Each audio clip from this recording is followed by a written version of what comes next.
오늘 우리에게 주신 하나님의 말씀은 출애굽기 19장 우리 4절에서 6절입니다. 출애굽기 19장 우리 4절에서 6절입니다. 우리 다 함께 찾으셔서요. 함께 하나님의 말씀 한 목소리로 봉독해 올리겠습니다.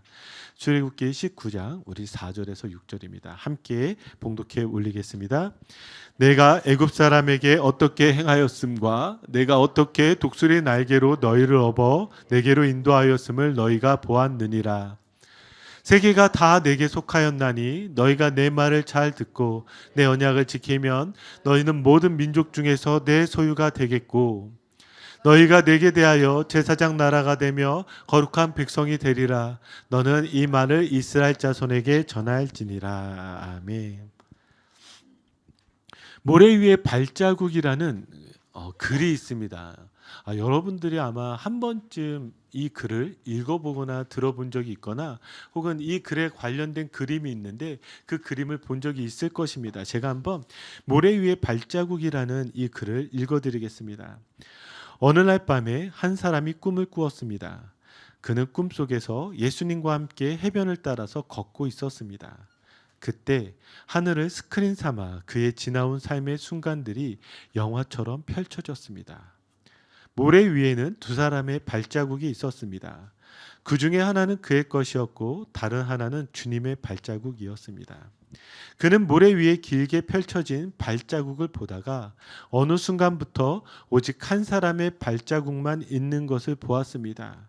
그는 그때가 그의 삶에서 가장 절망적이고 가장 슬펐던 순간이었음을 알았습니다. 그는 항의하듯이 주님께 물어보았습니다. 주님, 제가 주님을 따르면 항상 저와 함께 하시겠다고 말씀하시지 않으셨습니까? 주님은 저와 동행하셨습니다. 그러나 제 삶의 가장 어려운 순간에는 한 사람의 발자국밖에 없는데 이것이 어찌된 일입니까? 제가 주님을 가장 필요로 할 때 왜 주님께서는 저를 떠나셨는지 이해할 수 없습니다. 그때 주님께서 이렇게 대답하셨습니다. 나의 소중한 정말 소중한 아이야. 나는 결코 너를 떠난 적이 없었단다. 내가 고통과 환난을 당하는 시간에 모래 위에서 한 사람의 발자국만이 있는 것은 내가 너를 업고 갔기 때문이란다. 여러분 이 글을 잘 아시죠? 한번 그림을 보시면 여기에 이 네 발자국이 있다가 두 발자국만 남게 됩니다. 자, 이 두 발자국만 남은 이유가 무엇이라고요? 환난 때, 고통 때, 가장 어려울 때에, 슬플 때에, 절망할 때에 도저히 어떻게 하지 못하여서 어찌할 바를 모를 때에 예수님께서 절대로 혼자 두시지 않고 버려두시지 않고 업으셔서 걸으신 것입니다. 아마 우리의 인생도 그렇지 않습니까? 여러분도 아마 그런 경험들이 있을 것입니다. 주님께서 여러분들을 업고서 그 어려운 순간들을 지나간 적이 있을 것입니다. 이 없는다라는 것은요, 참 중요한 표현인데요. 왜냐하면 이 없는다라는 것은 정말 절대적으로 사랑하는 관계가 아니고서는 업을 수가 없기 때문입니다. 여러분들의 자녀들 다 업어 키우셨죠? 예, 뭐 안아 키우신 분도 계신 거 알아요. 예, 그러나 업어 키우셨을 겁니다. 요즘은 젊은 부분들 안에서도 뭐 이렇게 표현하기 위해 내가 너 업어 키웠어, 내가 너 업어 키웠어 무슨 말이에요? 정말 아무것도 하지 못할 때 그 사람을 키운 것이 바로 업어 키운다라는 표현입니다. 이 없다라는 표현을 저는 상당히 좋아하는데요. 우리 자녀들을 키울 때 없는 것이 우리 자녀들에게 상당히 안정감을 줍니다. 저희 교회 지금 많은 아기들 있잖아요. 아마 참 힘들 거예요. 왜 힘드냐면 밤마다 울면서 보챌 때가 있습니다. 그러면 안아주거나 업어주면서 이 아이를 어떻게 합니까? 달랩니다. 이 행위가 왜 중요하냐면 심리학적으로 이 아이들을 연구했을 때 어떻게 이야기를 하냐면 업어주고 안아주는 그 행위가 아이들에게 무엇을 가르쳐 주냐면 사랑에 대해서 가르쳐 준다고 합니다. 특별히 사랑에 대해서도 어떤 부분을 가르쳐 주냐면 사람을 신뢰하는 것을 가르쳐 준다라는 거예요. 여러분 혹시 여러분들이 남을 잘 믿지 못하시고 남을 잘 신뢰하지 못한 사람 있습니까? 그건 불쌍히 여겨주세요. 어렸을 때 부모님이 많이 업어주지 않으신 거예요. 그게 이 1살에서 2살 때까지가 그렇게 부모와의 그 교감, 업어준다든지 안아준다든지 만져준다든지 이런 것들을 통하여서 신뢰를 배운다라는 것이죠. 동물을 키워보신 분들도 다 알지 않습니까? 동물을 우리가 키울 때 왜 만져줘요? 이 만져주는 것을 통하여서 이 동물도요, 그 사람을 신뢰하게 되고 사랑이라는 것을 배우게 됩니다. 제가 지금 이렇게 없다라는 것을 가지고 여러분들에게 표현하는, 그리고 여러분들에게 설명하는 이유가 있는데, 지금 오늘 말씀이 어떤 말씀이냐면 하나님께서 이스라엘 백성들을 애굽에서 구원해 내셨잖아요. 그래서 홍해를 건너시고, 우리 지난 말씀 기억 안 나시겠지만 지난 말씀 르비딤을 건너서 이제 어디에 이르게 되냐면 시내산 앞에 이르게 됩니다. 시내산 앞. 자, 시내산 앞이라는 말은 무엇이에요? 시내산에서 이제 하나님을 만나게 되잖아요. 이제 이스라엘 백성들이 드디어 모세를 통하여 말로만 듣던 그 시내산, 모세를 통하여 말로만 듣던 그 하나님을 처음 만나는 그 장소인 거예요. 자, 그러면 그 장소에서 자, 어떤 기대감이 있을까요? 하나님이 바로 이스라엘 백성들을 처음 만났을 때 이들에게 뭐라고 말씀하실까요? 예, 그런 기대감과 그 말씀이 무엇인지에 대한 궁금증이 생기지 않습니까? 그때 하나님께서 하신 말씀이 4절인 거예요. 자, 한번 여러분들이 이스라엘 백성이라고 생각을 하고 내가 지금 신의 광야 가운데 이끌렸다라고 생각을 하고 이제 하나님이 내게 무엇이라 말씀하시는지 한번 보도록 하겠습니다. 같이 읽겠습니다. 내가 애굽 사람에게 어떻게 행하였음과 내가 어떻게 독수리 날개로 너희를 업어 내게로 인도하였음을 너희가 보았느니라. 아멘. 자, 지금 보니까 하나님께서 뭐라고 말씀하세요? 내가 애굽 사람에게 어떻게 행하였음과 내가 어떻게 독수리 날개로 너희를 업어 내게로 인도하였는지 너희가 보았느니라. 그렇게 하나님께서 말씀해 주시는 거예요. 자, 우리가 여기는 잘 알아요. 애굽 사람에게 어떻게 행한지는 벌써 말씀을 통해서 다 우리는 알고 있습니다.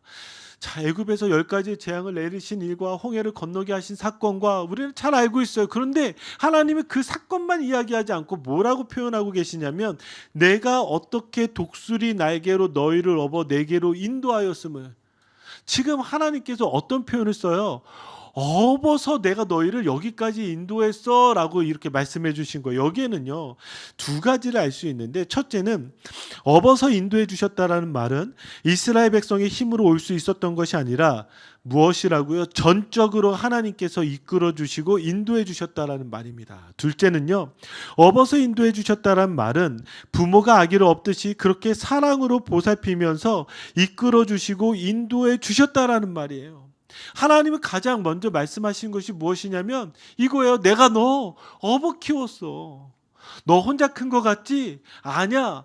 너 아무것도 하지 못할 때 내가 너 업어서 키운 거야. 지금 이렇게 말씀해 주시는 거예요. 여러분, 이 말에 동의가 되십니까? 이 말에 믿으십니까? 하나님은요, 여러분들 인생에 보이지 않는 것 같고 일하시지 않는 것 같고 여러분들을 인도하시지 않은 것 같지만 한번 여러분들의 인생을 한번 쭉 파노라마처럼 쭉 펼쳐보세요. 하나님이 여러분들을 얼마나 사랑하셨는지, 여러분들을 어떻게 인도하셨는지 바로 업어서 여러분들의 인생의 그 어려운 순간들을 지나왔다라는 것을 여러분들 아실 수 있을 것입니다. 그래서 이사야서 46장 3절 4절 보세요. 야곱의 집이여 이스라엘 집에 남은 모든 자여 내게 들을지어다. 자, 여기서부터 한번 잘 들어보세요. 배에서 태어남으로부터 내게 안겼고 태에서 남으로부터 내게 업힌 너희여 너희가 노년에 이르기까지 내가 그리하겠고 백발이 되기까지 내가 너희를 품을 것이라. 내가 지었은즉 내가 업을 것이요 내가 품고 구하여 내리라. 아멘. 얼마나 이 말씀에 은혜가 됩니까? 하나님께서 여러분들을 지으셨기에 여러분들을 업어서 키우셨어요? 아니요, 안으셨어요? 아니요, 품으셨어요? 바로 여러분들이 언제까지요? 노년에 이르기까지도 그리하겠고 백발이 되기까지도 너희를 품어줄 것이라고 하나님께서 약속해 주신 것입니다. 이것이 바로 우리들의 믿음의 고백이라는 거예요. 저는요, 여러분들이 이 말씀 가지고 위로를 얻으셨으면 좋겠습니다. 하나님이 여러분들을 절대로 그냥 버려두지 아니하시고 언제까지요? 백발이 되기까지 여러분들을 반드시 구하여 내실 때까지 여러분들을 업고 품고 그렇게 해주시겠다는 것입니다. 저는 이것이 바로 우리를 향하신 하나님의 사랑이라고 생각을 합니다. 하나님의 사랑. 제가 자녀를 키우면서 이 하나님의 사랑을 더 깊게 알게 되는 것 같아요. 근데 제가 하나를 좀 경험해 보지 못했습니다. 저는 자라면서도 가출을 해본 적이 없고 저희 아이들도 가출을 해본 적이 없어요. 아마 미국 아이들이 가출을 하기 힘든 게 뭐 차를 타고 이동을 해야 되니까 얘네가 가출을 못 하자. 그러니까 저도 가출을 경험을 못 하고 저희 아이들이 가출을 한 것도 경험을 한 적이 없습니다. 근데 제가 혼자 상상을 한 적이 있습니다. 자녀들을 키우면서 우리 자녀가 만약에 가출을 하면 내가 어떻게 할까? 그리고 우리의 자녀가 만약에 나쁜 짓을 하거나 나쁜 곳에 몸을 담게 하면 어떻게 할까? 저 혼자 상상을 한 적이 있습니다. 여러분 어떠시겠어요? 한번 상상해 보세요. 이미 뭐 지나신 분들은 과거를 회상해 보세요.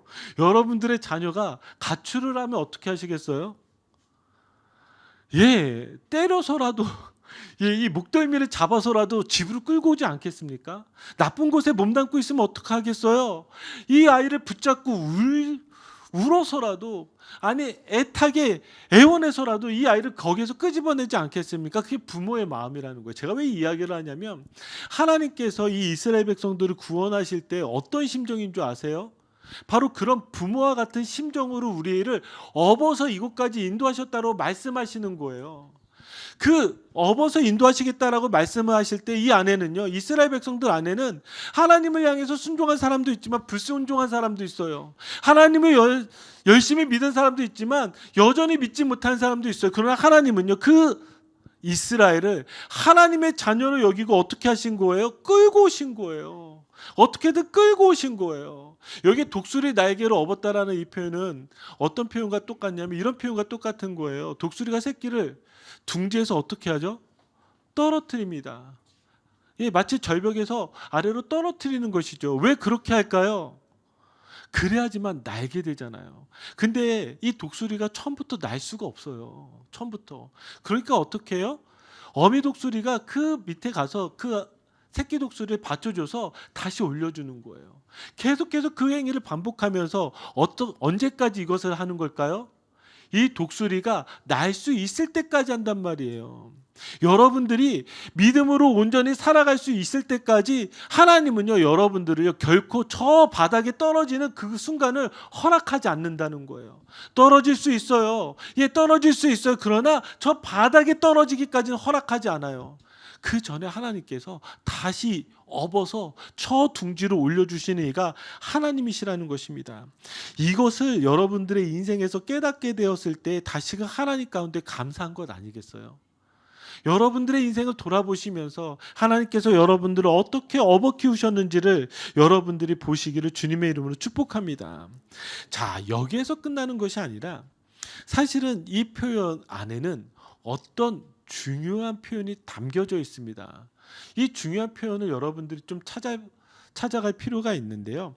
여기에 나와 있는 이 독수리가 없다라는 이 표현이요, 신명기에는요 이렇게 표현되어져 있어요.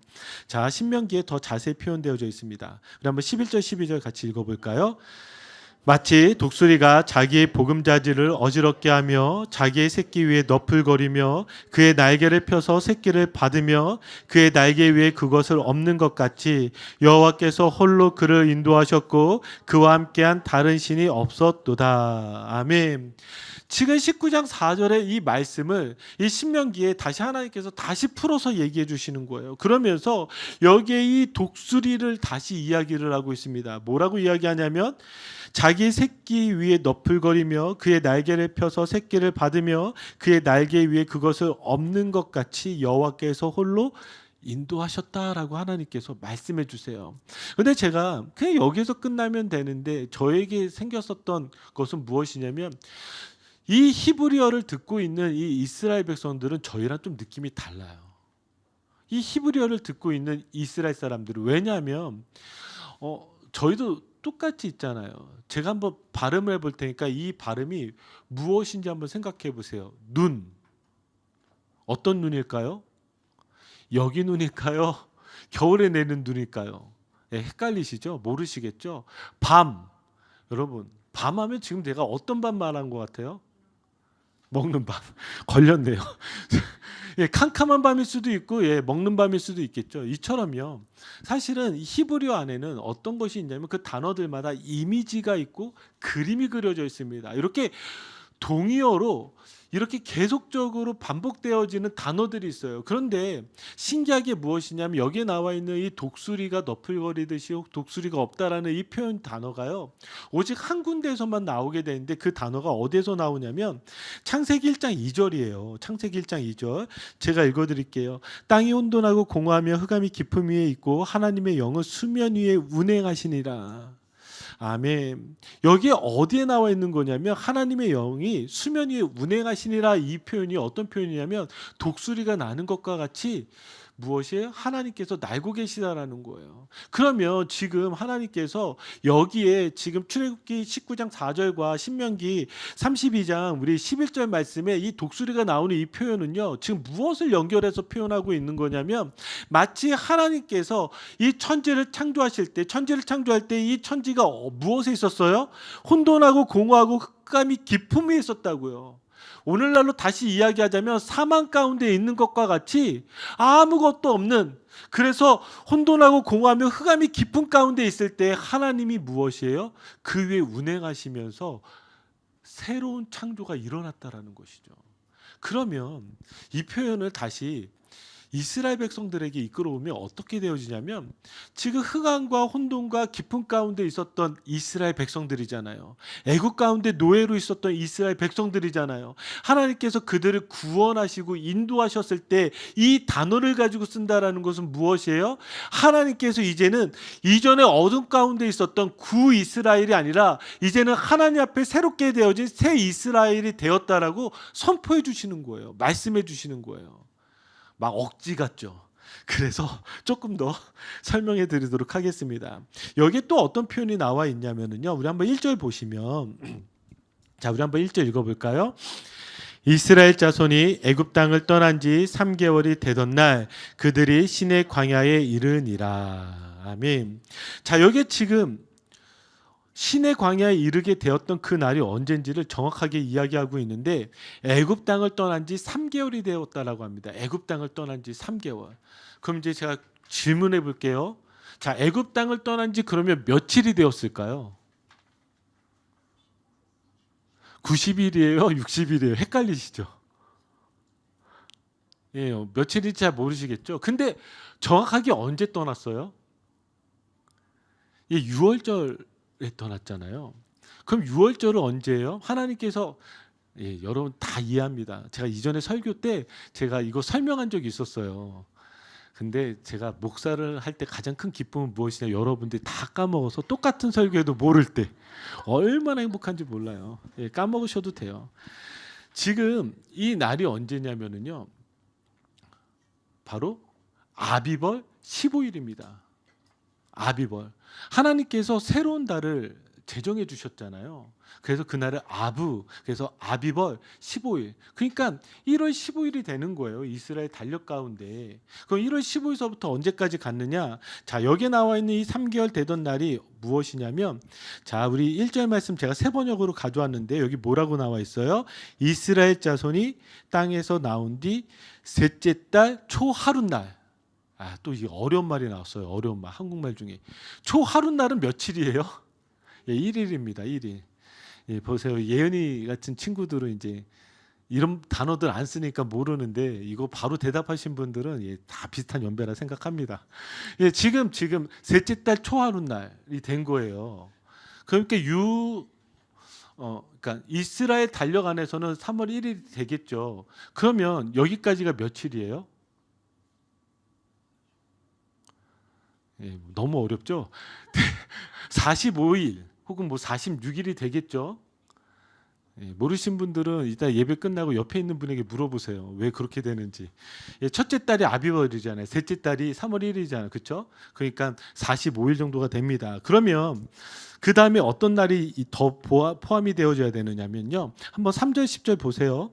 3절 10절을 보면 모세가 하나님 앞에 올라가니 여호와께서 산에서 그를 불러 말씀하시되 너는 이같이 야곱의 집에 말하고 이스라엘 자손들에게 말하라.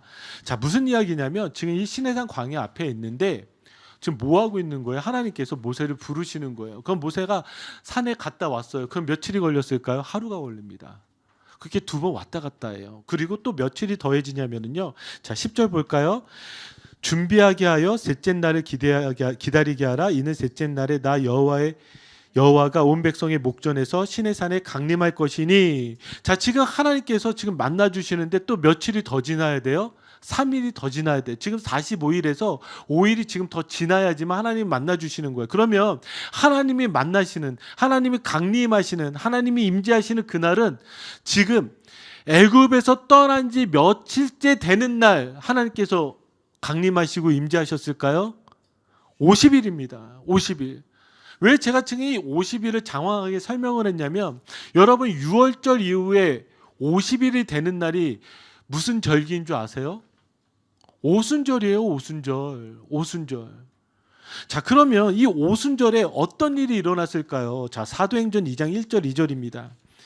자, 신약에 이르러서 오순절에 어떤 일이 일어났냐면, 우리 같이 읽겠습니다.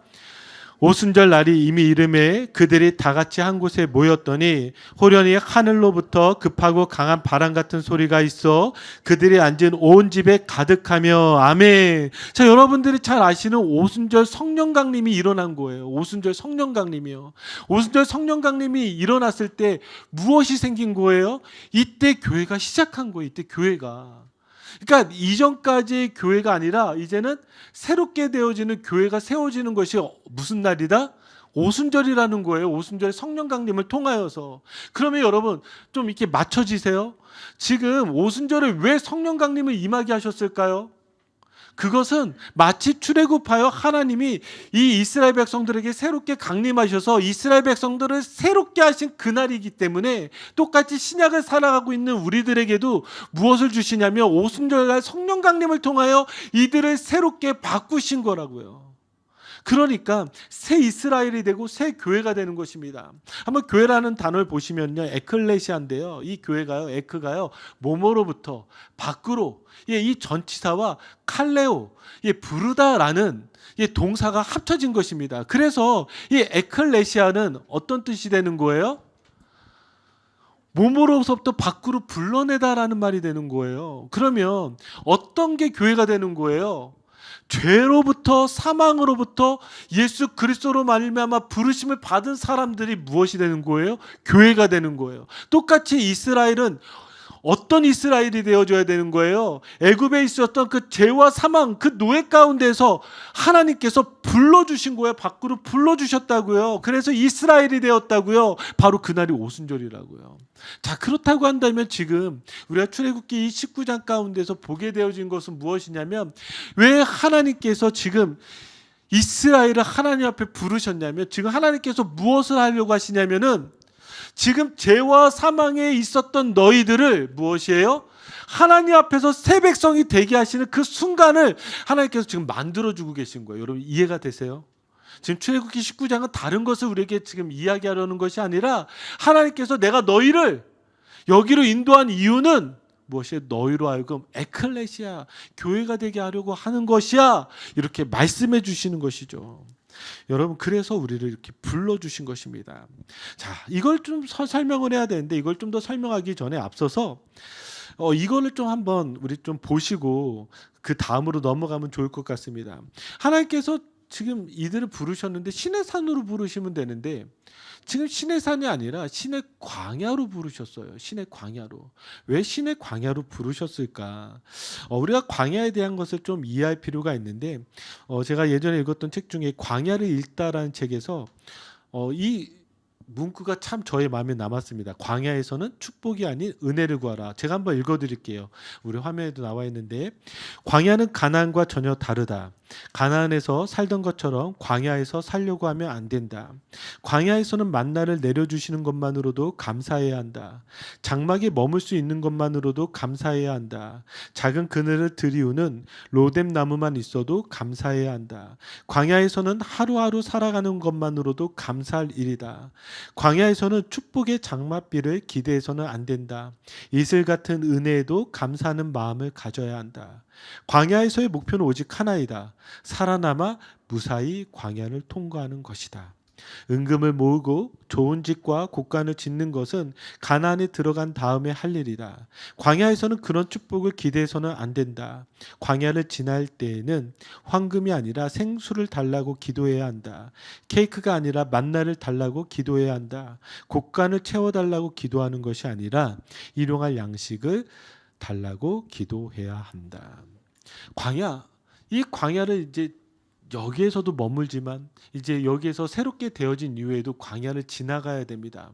이 시내산 광야를 세우셨을 때 하나님께서 이 광야가 어떤 곳인지 다시 보여주시는 것 같아요. 광야는 어떤 곳일까요? 왜 하나님께서 이 광야를 이스라엘에게 허락하셨을까요? 이거 하나 배우게 하시는 것 같아요. 축복이 아니라 은혜를 구하는 시간이라고요. 광야는 자기의 힘으로 또 이스라엘 백성들의 힘으로 스스로 건널 수 있는 곳이 아니었습니다. 이 시간들 동안에 끊임없이 이들이 배워야 됐던 것은 무엇이냐면 오직 하나님의 은혜를 구하는 것이었어요. 가나안에 들어가서요, 이들이 집을 짓고 농사를 짓고 먹고 사는 것은요, 얼마든지 자기 힘으로 할 수 있어요. 그렇지 않아요? 자기 힘으로 할 수 있어요. 그러나 광야는요, 그런 곳이 아니라고요. 광야는 그런 축복을 구하는 자리가 아니라 무엇을 구하는 자리예요? 은혜를 구하는 자리예요. 우리의 구원이 마치 하나님의 은혜로 얻어진 것과 같이 이 광야를 지나는 것은 그 은혜가 아니고서는 도저히 건널 수 없다라는 것을 이 광야 앞에서 다시금 보여주시는 것이죠. 자, 그러나 그럼에도 불구하고 우리가 이 광야를 지날 수가 있는 이유는 하나님께서 우리를 이곳에 업어서 인도하신 것과 같이 그 업어서 인도하셨을 때에는요, 이 이유가 있기 때문입니다. 그 이유가 5절과 6절이에요. 자, 우리 5절과 6절 말씀 같이 한번 읽겠습니다. 시작.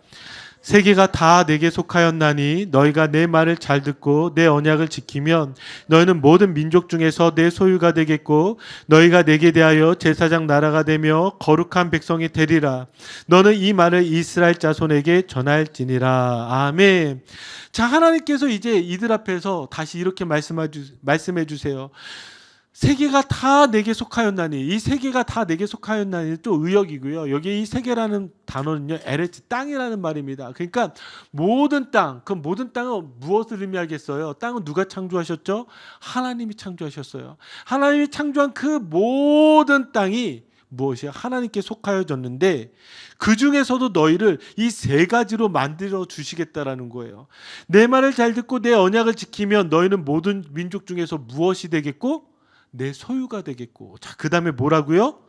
내게 대하여 제사장 나라가 되며 그리고 거룩한 백성이 되리라. 이렇게 하나님께서 말씀해 주시는 것입니다. 하나님께서요. 자, 이렇게 말씀해 주시는데 지금 이 거룩한, 그러니까 제사장 나라 그리고 이 거룩한 백성은요, 이 단어에 다 연결이 되어집니다. 그 단어가 무엇이냐면 소유라는 단어예요. 자, 이 소유라는 단어를 좀 더 자세히 번역을 해보자면, 여러분 한번 쉬운 성경으로 5절을 보시면 여기 뭐라고 나오냐면 너희는 모든 백성 중에서 나의 보물이 될 것이다. 자, 뭐라고요? 나의 보물이 될 것이다. 하나님께서 지금 이 이스라엘 백성들에게 무엇을 말씀해 주고 있냐면 너희는 이 세상의 그 무엇과도 바꿀 수 없는 나의 가장 소중한 보물이라고 하나님께서 말씀해 주고 계세요. 그러니까 하나님께서 왜 업어서 인도해 주시겠어요? 왜 광야 가운데 은혜를 베풀어 주시겠어요? 하나님께서 우리를 무엇으로 여겨주시냐면 무엇과도 바꿀 수 없는 보물처럼 여겨주시는 거예요. 누구를요? 여러분들을요. 여러분들을. 그 여러분들을 무엇으로 삼아주시겠다고요? 제사장 나라. 여러분들을 제사장으로 삼아주시겠대요. 아니, 여러분들 여기에서 끝나는 것이 아니라 무엇이요? 거룩한 백성. 이 거룩한 백성으로 삼아주시겠다라는 사실이죠. 자, 그런데 여기에 한 가지가 마음에 걸립니다. 뭐가 마음에 걸리냐면 이게 마음에 걸려요.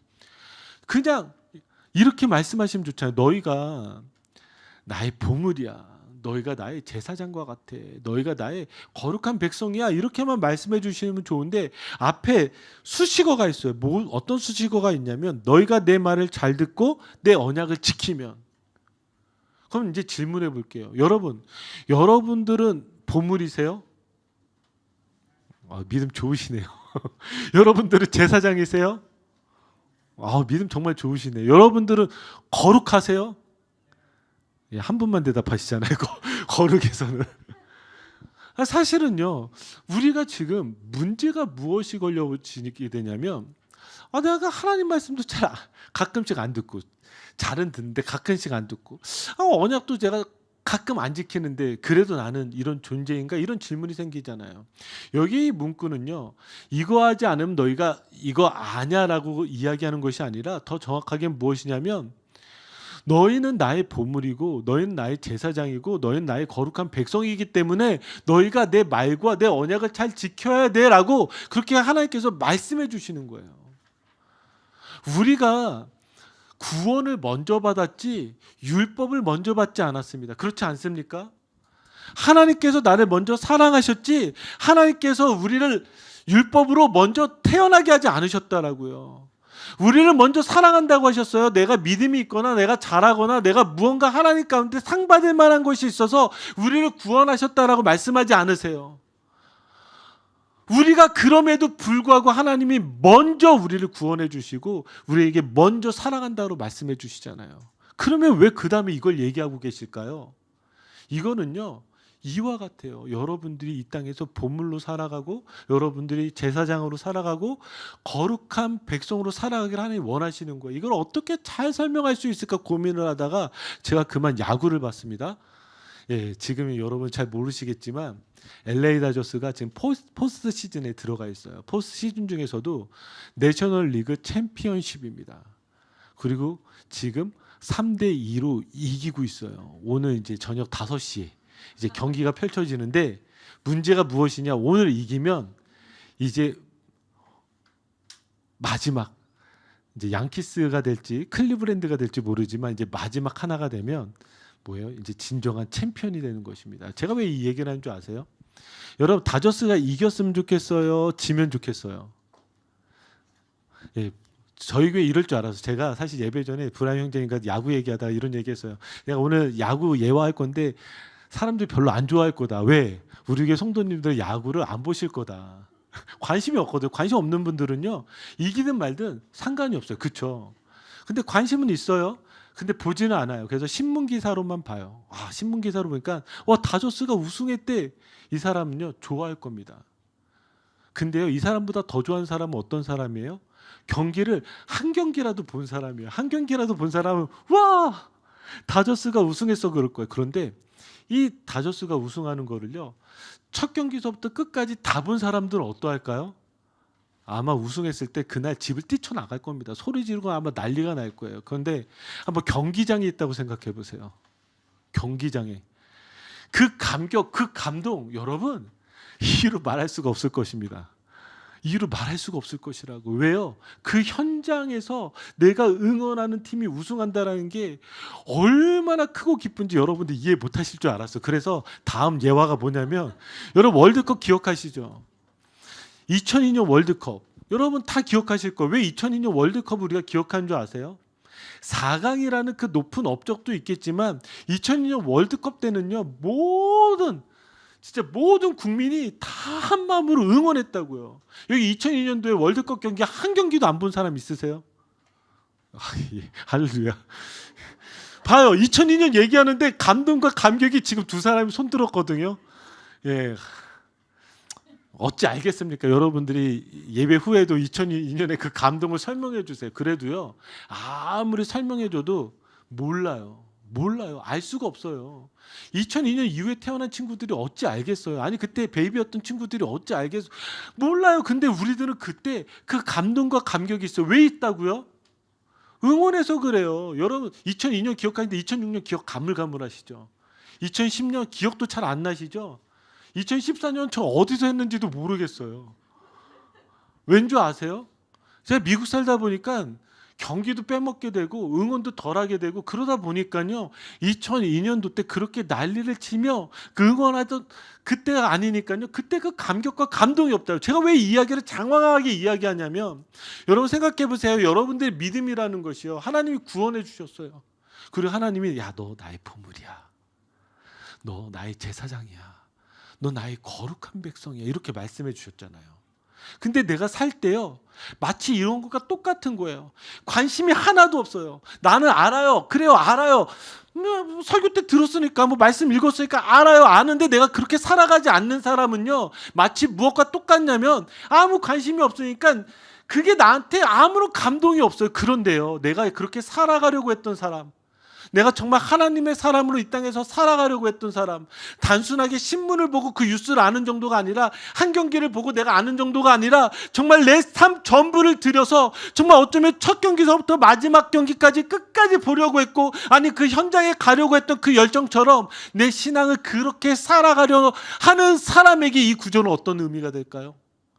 전혀 다른 의미가 된다고요. 전혀 다른 의미.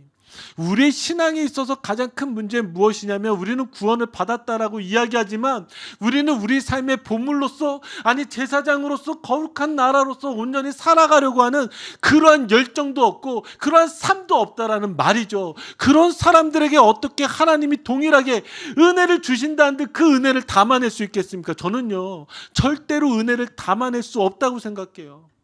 아무리 내가 힘들고 어렵고 무너진다 할지라도 내 삶 속에서 내가 그렇게 살아가려고 한 사람과, 아니요, 그냥 힘들고 어려울 때 그냥 한번 내가 기도했던 사람, 아니 전혀 그것과 상관없이 형식적으로 교회를 다닌 사람들과는요, 그 은혜를 담아내는 수준이 다르다라는 것입니다. 저는 여러분들에게 다시 오늘 이 말씀을 가지고 도전하고 싶은 것은 무엇이냐면, 하나님이 여러분들을 이 자리까지 부르실 때는 하나님이 여러분들을 업어서 인도하셨다고요. 업어서. 여기까지는 여러분들의 자격도 보지 않아요. 여러분들의 행위도 보지 않아요. 하나님이 사랑하시니까 여러분들 구원하셨잖아요. 여기까지 이끌어 오셨다고요. 여기까지 이끌어 왔는데 이제 어떻게 해야 돼요? 여러분들이 누구라는 사실, 하나님의 자녀라는 사실, 하나님 나를 얼마나 사랑하시는지, 하나님 나를 얼마나 사랑하시는지 그 사실, 내가 하나님의 보물인데, 그럼 보물답게 이 땅 가운데 살아갔던 사람들은요, 전혀 그 사람의 인생에서 하나님이 느껴지는 게 다르다라는 말입니다. 저는 여러분들에게 다시 도전하고 싶어요. 하나님의 보물인데 왜 그렇게 사세요? 하나님의 제사장인데 왜 그렇게 사세요? 아니 하나님의 거룩한 백성인데 왜 그렇게 사세요? 우리가 다시 이 말씀을 붙잡고, 하나님 나를 여기까지 인도해 주셨는데 내 삶 속에서 하나님께서 말씀해 주신 이 은혜가, 보물이, 제사장이, 거룩한 나라가 되어지기를 주님의 이름으로 구합니다. 그렇게 기도하시는 여러분들에게 주님의 축복합니다. 아멘. 그래서요, 이 말씀이 오늘날 동일하게 이 시대를 살아가는 우리에게도, 예수 그리스도를 믿는 자들에게도 동일하게 이렇게 말씀해 주십니다. 자, 볼까요? 베드로전서 2장 9절 10절 말씀 읽고 오늘 말씀 마무리 짓겠습니다. 함께 읽겠습니다. 그러나 너희는 택하신 족속이요 왕같은 제사장들이요 거룩한 나라요 그의 소유가 된 백성이니, 이는 너희를 어두운 데서 불러내어 그의 기이한 빛에 들어가게 하신 이의 아름다운 덕을 선포하게 하려 하심이라. 너희가 전에는 백성이 아니더니 이제는 하나님의 백성이요 전에는 궁유를 얻지 못하더니 이제는 궁유를 얻은 자니라. 아멘. 아멘. 자, 여기에 우리에게 명확하게 이야기하죠. 전에는 백성이 아니었는데 이제는 하나님 백성이에요. 전에는 궁유를 얻지 못했는데 이제는 궁유를 얻었기 때문에 우리가 어떤 사람이다? 택하신 족속이고 왕같은 제사장들이고 거룩한 나라고 그의 소유된 백성이라는 사실입니다. 사랑하는 성도 여러분, 비록 지금 여러분들이 광야를 지날 수 있고 또 어려운 순간일 수 있습니다. 그러나 그럼에도 불구하고 하나님 여러분들 이렇게 말씀하세요. 너는 나의 보물이야. 그렇기 때문에 하나님이 무엇 해주실까요? 이 순간 지나갈 수 있도록 여러분들이 힘들고 포기할 때도 하나님이 업어서라도 여러분들을 그 광야를 지나가게 하실 것입니다. 그 은혜를 구하시고 여러분 함께 우리가 믿음으로 살아가기를 주님의 이름으로 축복합니다. 우리 같이 기도하시겠습니다.